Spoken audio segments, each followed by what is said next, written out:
Well, hello, everyone, and welcome to English Pod. My name's Erica. And I'm Marco. So, Marco, how are you doing today? I'm doing great, and I'm really looking forward to our lesson because we're going to the eye doctor today. Okay, so we've got an elementary lesson about going to the eye doctor. Yes. Well, let's get started then with our vocabulary preview.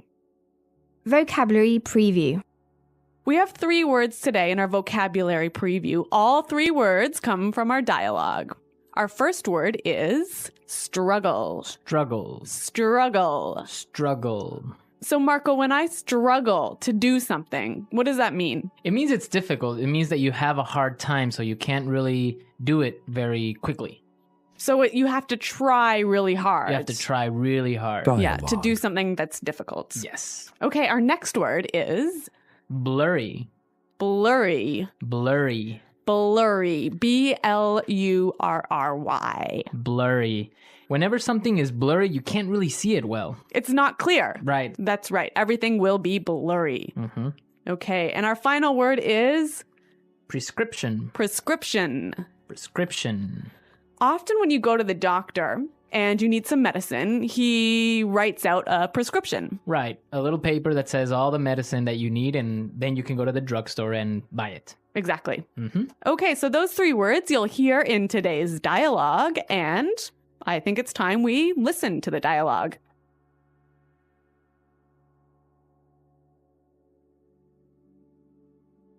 Hello, Arthur. What seems to be the problem? Hey, Doc. Well, I think I might need glasses. I'm getting headaches, and I really struggle to see things that are far away. But I've always had 20/20 vision. Sounds like you might be farsighted. Okay, then, cover your left eye and read the chart in front of you. X, E, R, 3, question mark, and I can't quite make out the other symbol, but I think it's the peace sign. Wow, Arthur, you're as blind as a bat. Yeah, I know. My vision is really blurry at times. Okay, then. Head over to the other room and pick out some frames while I fill out your prescription. Thanks, Doc. Arthur, that's the bathroom. Well, this guy really has poor vision, hey? Well, actually, you know what? I've walked into the bathroom, the men's bathroom, actually, instead of the women's bathroom. And that's not because I wasn't wearing my glasses. It's because you weren't paying attention. That's true. Okay, let's take a look today at our language takeaway. Language takeaway. The first word on our language takeaway for today is 20/20 vision. 20/20 vision. 20/20 vision. If I have 20/20 vision, It means that you have perfect vision. which I do not have. No, me neither. So I usually wear glasses as well. Yeah. But yeah, people that have 20/20 vision don't need glasses. They can see clearly And perfectly. and perfect. Examples. Yeah. Next word is far-sighted. Farsighted. Far-sighted. Farsighted. So if I'm far-sighted, I can't see very well, right? So if you're farsighted, you can see things that are near. So you can see things that are far away, Right. but things that are close are blurry. Okay. And the opposite would be, Nearsighted. and which is, You can see things that are close well. but not far. Yeah. Okay. Farsighted and nearsighted. Okay, so our next word is make out.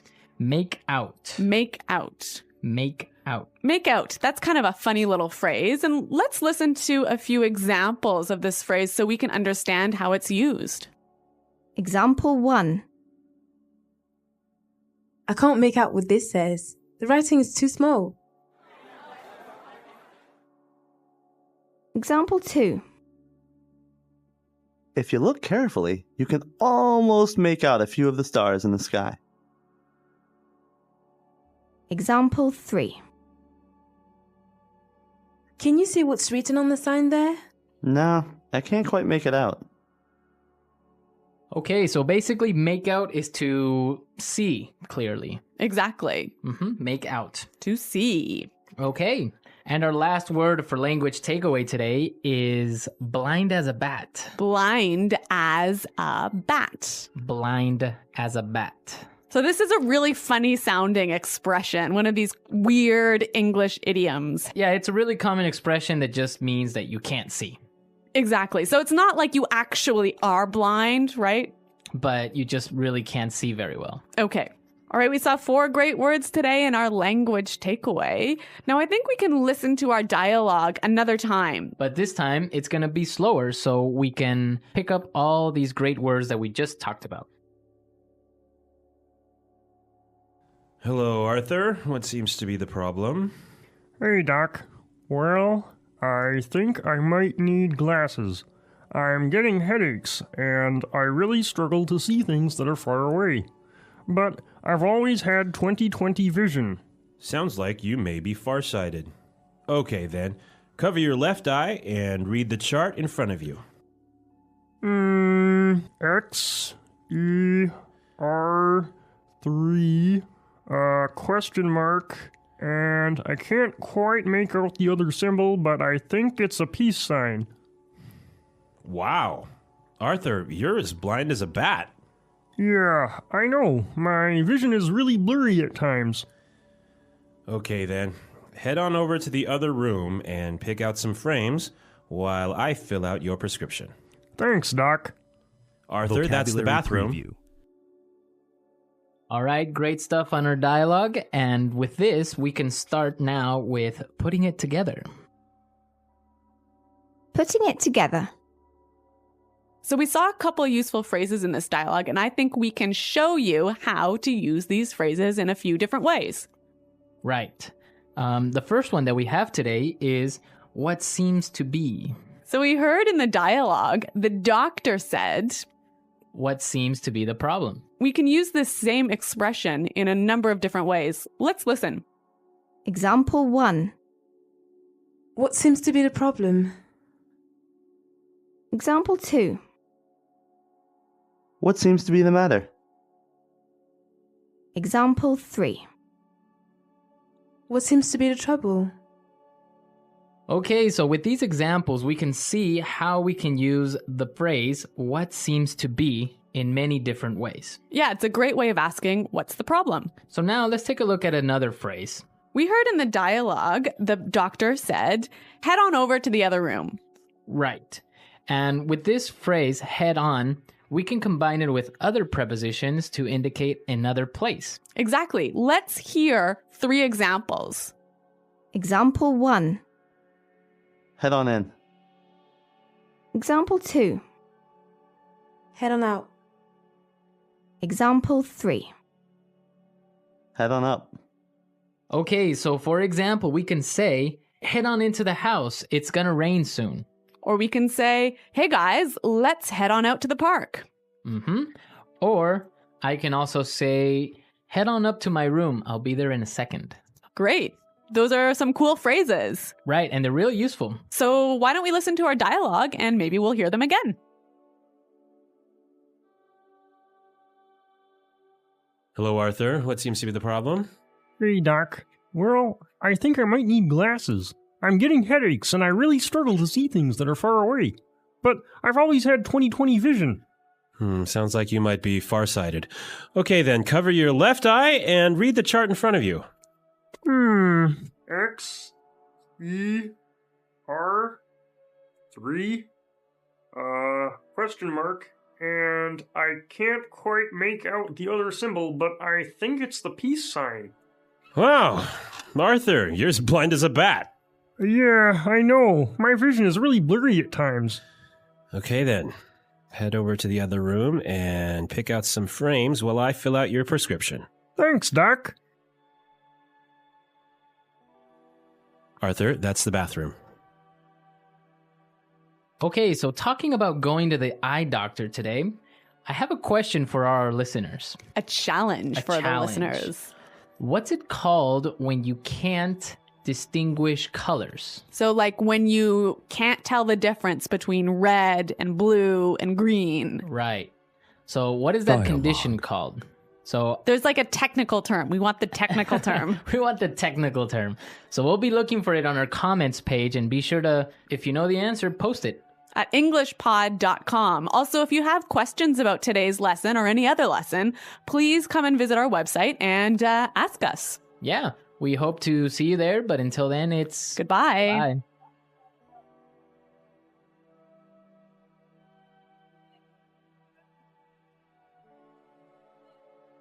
The second paragraph of the dialogue.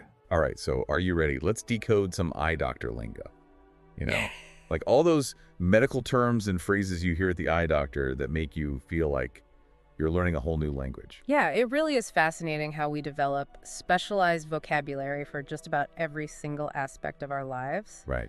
And eye care is definitely no exception. It's this unique blend of precise medical terminology with these like almost colorful idioms that have become, so ingrained in our everyday conversations. Exactly. And for this deep dive, we've got a great snippet from an English learning podcast that breaks down like all these key vocabulary words and expressions. Oh, nice. And they even throw in a challenge at the end. Oh, fun. Now, to test our knowledge, I love that. It's a great approach to language learning because you're connecting, practical vocabulary with engaging activities. Okay, so let's start with some like basic terms that you might hear at the eye doctor's office. Okay, yeah. The podcast kicks off with struggle, which, I mean, come on, we can all relate to that, right? Yeah. Oh, absolutely. Like, we all struggle with something at some point, but in the context of vision, struggle kind of takes on a more, specific meaning. It's like it suggests difficulty seeing clearly. So someone might say, like, I struggle to read small print, or I struggle to see at night. Yeah, it's that like sense of exertion. Exactly. Like your eyes are working overtime to like just to focus. Right. And then we have blurry, which again, another word that I think evokes a very specific visual experience. Oh, for sure. Blurry describes, that lack of sharpness or definition in your vision. It's almost like looking through a fogged up window or something like that. The details are obscured and everything just kind of, appears fuzzy.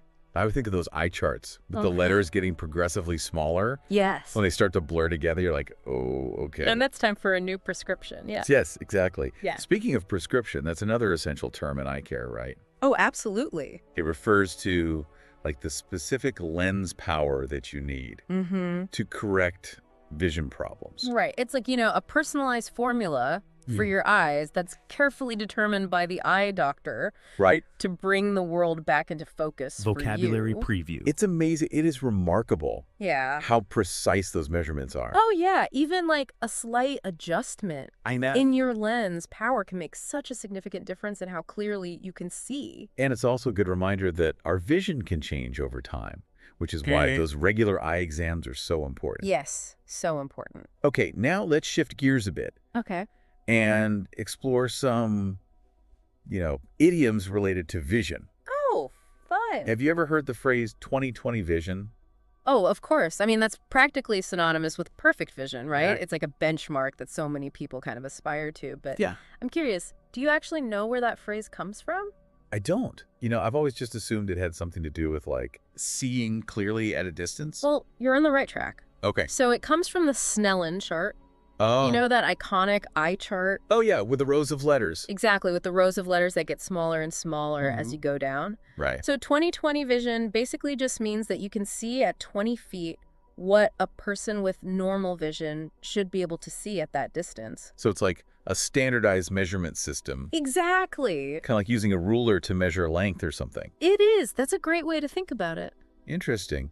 But then we have this contrasting idiom, blind as a bat. It's definitely a bit more humorous and exaggerated. It is. It's definitely like a hyperbolic expression, right? That's used to describe someone with like really poor vision. Right. Of course, it's not meant to be taken literally because bats aren't actually blind. Right. They actually navigate using echolocation, which is like a whole other I know, it's fascinating. Fascinating sensory adaptation. Nature's sonar system. It's amazing how language can be both like literal and figurative, right? It is. Especially when describing something as complex as vision. It really speaks to the creativity of human communication and our ability to, convey these like nuanced meanings through words and expressions. Now, the podcast also highlighted a couple of useful phrases Yeah. that you might encounter Okay. during an eye exam or just, like a medical consultation in general. They mentioned what seems to be Oh, yeah. as a polite way to inquire about like someone's reason for seeking medical attention. Right. It's like an open-ended question that kind of just invites the patient to, describe their symptoms or concerns in their own words. So it really encourages a more patient-centered approach to communication. And then there's head on over, which is like a more casual way to instruct someone to move to a different location. Exactly. Like, for example, an eye doctor might say, head on over to the exam room and we'll get started. Exactly. Yeah. And it's interesting how like these seemingly simple phrases can play such a significant role in, facilitating that clear and comfortable communication in a medical setting. It's all about setting the right tone, I think, and making sure everyone feels understood. Exactly. Okay, now, the podcast wrapped up with a challenge for their listeners, and we want to extend that challenge to you. Oh, okay. So they asked, what's it called when you can't distinguish colors?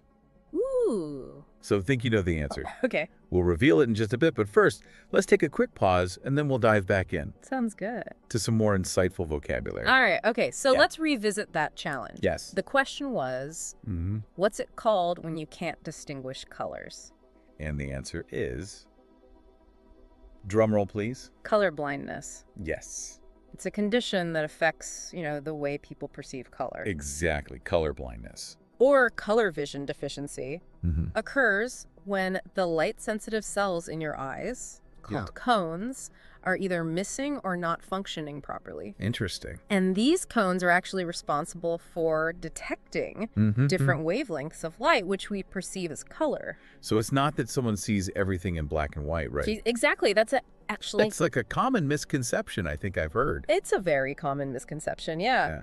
Most people with color blindness can actually see some colors, but they might have trouble differentiating between specific shades, like red and green or blue and yellow. Oh, interesting. Yeah, so the severity and type of color blindness can really vary from person to person. It's fascinating how our eyes It is. process light and translate it into like I know. vibrant world of color that we experience. It's amazing. It makes you appreciate the complexity of the visual system. Absolutely. And while there's no cure for color blindness, there are, strategies and tools to help people kind of manage its effects.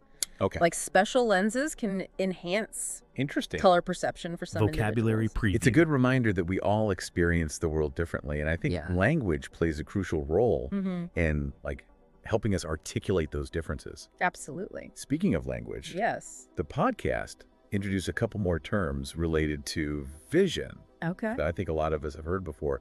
Farsighted and nearsighted. Yeah, these terms refer to like common refractive errors, right? Right. That affect how clearly we see things at different distances. Okay. And they describe how the shape of your eye and the cornea influence the way light focuses on the retina.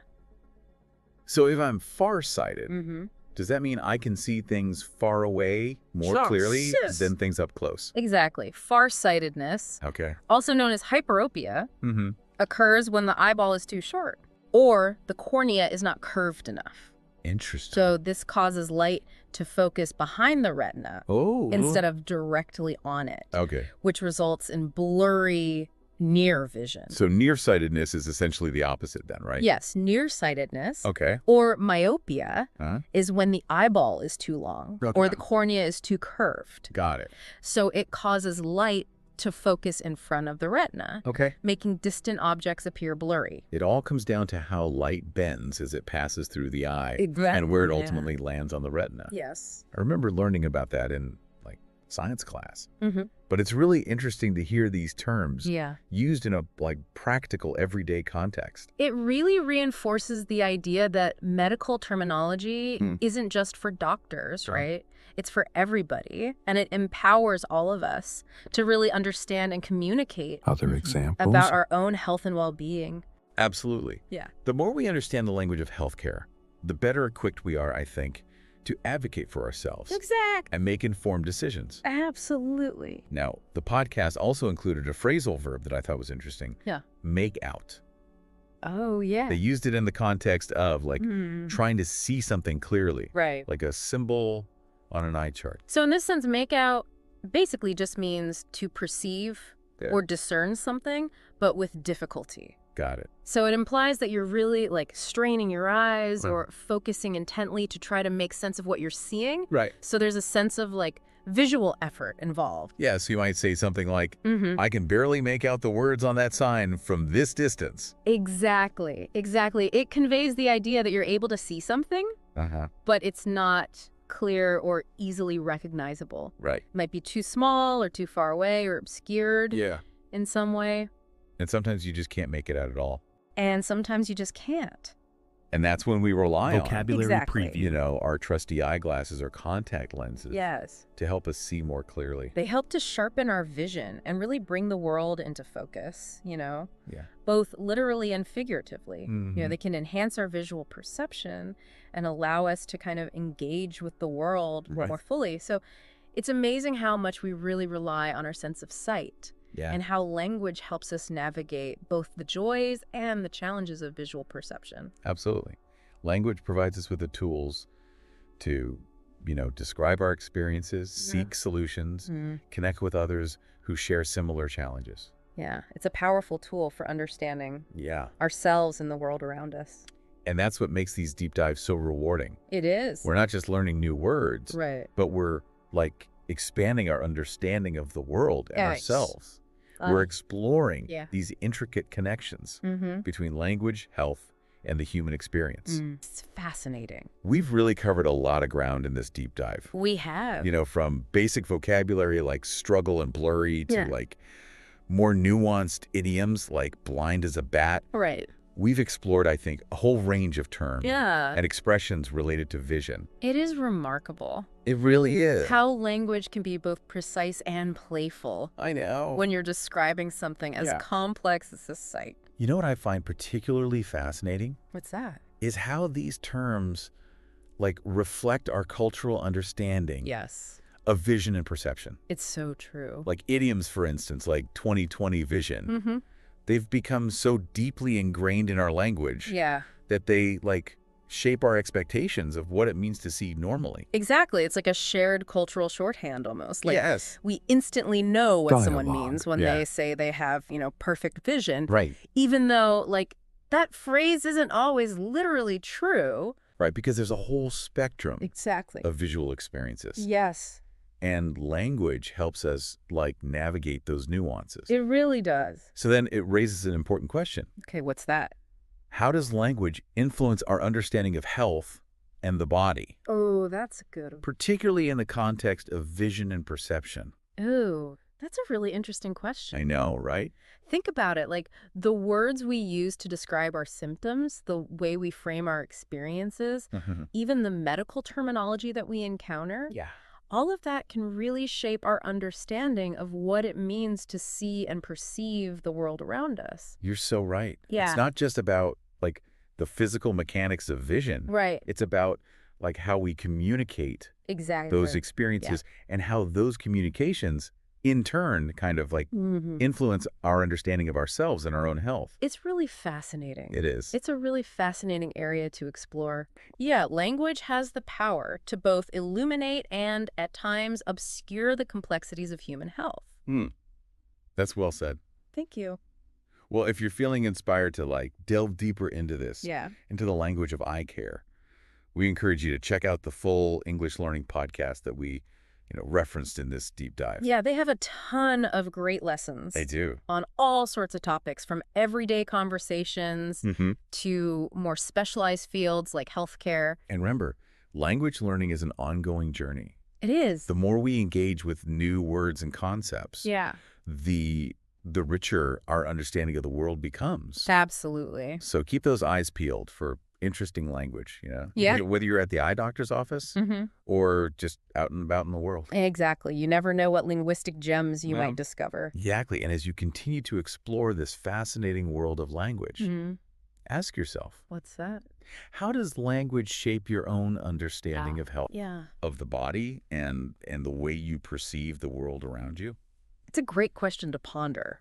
It is. It's a reminder that language is a really powerful tool. Yes, it is. And we can use it to better understand ourselves and the world around us. For sure.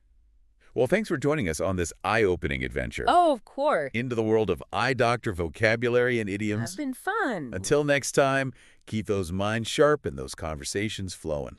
Sounds good.